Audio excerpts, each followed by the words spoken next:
నారాయణం నమస్కృత్య నరం చైవ నరోత్తమం దేవీం సరస్వతీం వ్యాసం తతో జయముదీరయేత్. మహాభారతంలోని సభాపర్వంలోని 5వ అధ్యాయంలో ఉన్నాం మనం. నారదుల వారు రాజధర్మం గురించి వివరిస్తున్నారు.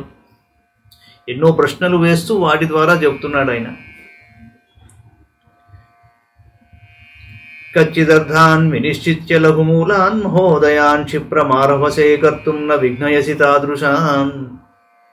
హితులైన మంత్రులతో ఆలోచన చేసి అల్ప ప్రయత్నంతో విశేష ఫలాన్ని పొందదగిన కార్యాలను ఆలస్యం చేయక వెంటనే ప్రారంభిస్తున్నావా? అటువంటి కార్యాలకు ఆటంకం కలిగించడం లేదు కదా. కచ్చిన్న సర్వే కర్మాంతాః పరోక్షాస్తే విశంకితాః సర్వే వా పునరుత్సృష్టాః సంసృష్టం చాత్ర కారణం. నీ రాజ్యంలో రైతులు, కర్షకులు మొదలైన శ్రమజీవులందరూ నీకు అజ్ఞాతులుగా లేరు కదా. వారి కార్యాల్లో నీ దృష్టిని ప్రసరిస్తున్నావు కదా. వారు నీకు విశ్వాసపాత్రులే కదా. ఒకసారి విడిచిపెట్టి మళ్ళీ గ్రహించిన వారేనా అందరూ? అంటే మళ్ళీ సేవలో తీసుకున్నావంటే వారు నిష్కల్మషులని భావం. ఆప్తైరలుబ్ధైః క్రమికైః తే చ కచ్చిదనుష్ఠితాః కచ్చిద్రాజన్ కృతాన్యేవ కృతప్రాయాణి వా పునః.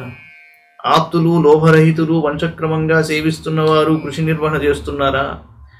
రాజా, వారి చేత చేయింపబడినా చాలు, వారు విశ్వాస్యులై రహస్యరక్షణ చేస్తారు. కచ్చిత్ కారణికా ధర్మే సర్వశాస్త్రేషు కోవిదాః కారయంతి కుమారాశ్చ యోధ ముఖ్యాంశ్చ సర్వశః. ధర్మజ్ఞులు, సంపూర్ణ శాస్త్ర మర్మజ్ఞులు అయిన విద్వాంసులను రాజకుమారులకు గాని ముఖ్యులైన యోధులకు గాని శిక్షణ ఇవ్వటానికి నియమించావా? కచ్చిత్ సహస్రైర్మూర్ఖాణాం నేకం క్రీణాసి పండితం పండితో హ్యర్థకృచ్ఛ్రేషు కుర్యాన్ నిశ్రేయసం పరం. వాల్మీకి రామాయణంలోని కచ్చిత్ సర్గలోని శ్లోకం యథాతథంగా ఉంది. నీవు 1000 మంది మూర్ఖులను తీసుకొనడం కంటే ఒక్క పండితుని తీసుకుంటే సరిపోతుంది కదా. కష్ట సమయాలలో పండితుడు ఒక్కడే రాజుకు శుభాన్ని కలిగిస్తాడు. కచ్చిత్ దుర్గాని సర్వాణి ధనధాన్యాయుధోదకైః యంత్రైశ్చ పరిపూర్ణాని తథా శిల్పి ధనుర్ధరైః. నీ కోటలన్నీ ఇంకా ధనధాన్యాలు, అస్త్రశస్త్రాలు, ఉదకస్థానాలు, యంత్రాలు, శిల్పులు, ధనుర్ధారులైన సైనికులు అందరూ ఎట్టిలోటు లేకుండా పరిపూర్ణంగా ఉన్నారా?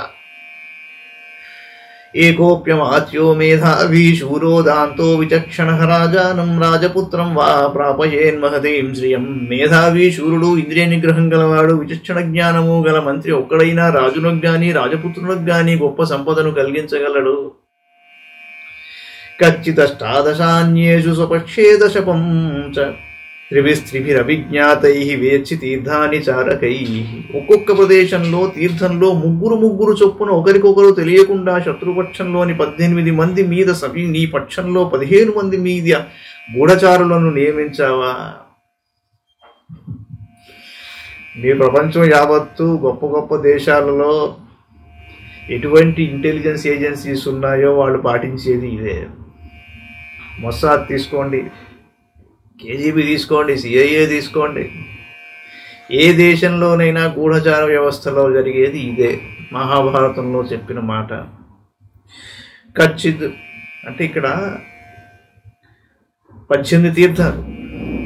మంత్రి, పురోహితుడు, యువరాజు, చమూపతి, ద్వారపాలుడు, అంతర్వేషికుడు, కారాగారాధిపతి, ద్రవ్య సంచయకర్త, వినియోజకుడు, ప్రదేష్ట, నగరాధ్యక్షుడు, కార్యనిర్మాణకర్త, ధర్మాధ్యక్షుడు, సభాధ్యక్షుడు, దండపాలకుడు, దుర్గపాలకుడు, రాష్ట్రాంత పాలకుడు, అటవీ పాలకుడు. తీర్థాలంటే ఈ 18 మంది. వీరి మీద గూఢచారులను నియోగించాలి. ఒక్కొక్కరి మీద ముగ్గురు చొప్పున నియోగించాలి.